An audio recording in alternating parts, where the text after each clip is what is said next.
Ahojte, tu je Cink Audio, týždenný audio newsletter Slovak Centeru.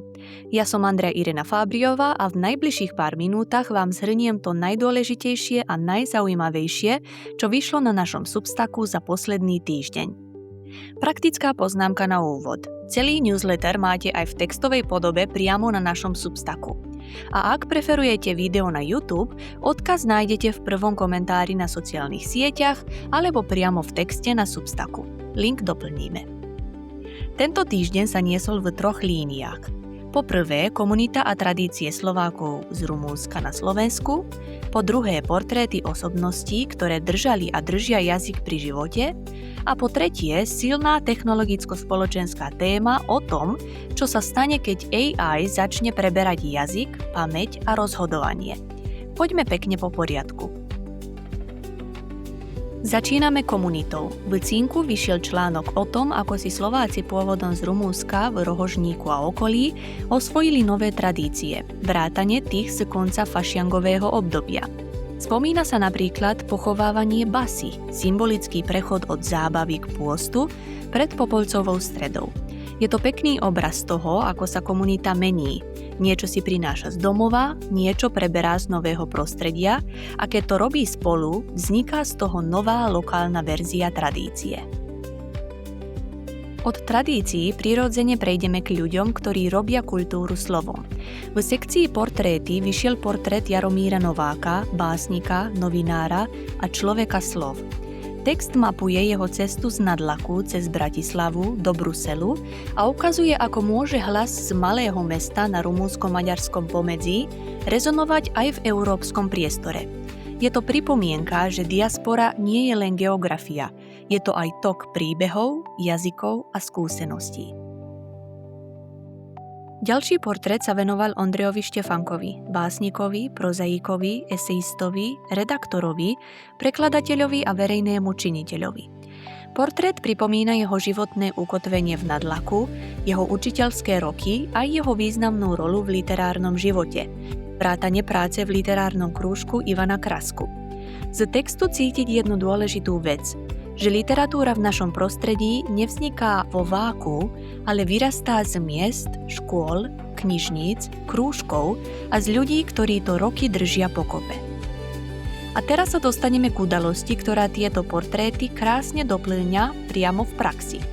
Text Keď slovo spája priniesol reportáž z podujatia v Mestskej knižnici v Nadlaku pri príležitosti Medzinárodného dňa materinského jazyka. Stretnutie prepojilo miestnych ľudí s hostiami z literárneho prostredia a silným momentom bola aj účasť žiakov, ktorí čítali poéziu v slovenčine aj v rumunčine. Je to presne ten typ tichého kultúrneho diania, ktoré robí veľké veci, udržuje generačný prenos a dáva slovenčine priestor znieť prirodzene. Bez nátlaku, ale s hrdosťou. A teraz prudký strih do sekcie Think, Tech and Think. Vyšiel silný text Nôž, ktorý sa rozhoduje sám. Rozbor príhovoru Yuvala Noaha Harariho v Davose 2026. Hlavná otázka znie jednoducho, ale je výbušná. Uznáme AI ako právne osoby? Harari to nehovorí ako sci-fi, ale ako otázku moci. Ak AI prevezme jazyk, teda schopnosť tvoriť príbehy, presviečať, vyjednávať a organizovať realitu, môže postupne prebrať aj rozhodovanie. A keď sa rozhodovanie presunie mimo ľudí, mení sa celé ihrisko. Demokracia, právo, ekonomika, aj to, kto bude mať vo budúcnosti hlas. Do tejto línie zapadá aj text GPT 4.0, keď sa chatbot stane priateľom. Autor opisuje reakcie ľudí po vypnutí modelu GPT 4.0 a cez rumunského eseistu Mihňa Mruce otvára tému pamäti a vzťahu k technológiám. Pointa nie je, že ľudia sú naívni. Pointa je, že technológie dnes dokážu simulovať blízkosť, kontinuitu a pozornosť a v prostredí osamelosti alebo preťaženia to môže pôsobiť ako niečo veľmi skutočné.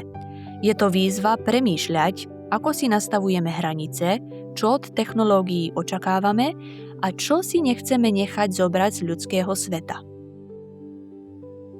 To je na tento týždeň všetko. Ak sa vám Think Audio páči, dajte odber, zdieľajte ho a napíšte nám, ktoré témy chcete na budúce počuť viac do hĺbky. Z komunity, z kultúry alebo z technológií. A na záver štandardné pripomenutie. Práve teraz až do mája máte možnosť presmerovať 3,5% z dane z príjmu na podporu Slovak Center. Bez akýchkoľvek nákladov, rýchlo a online.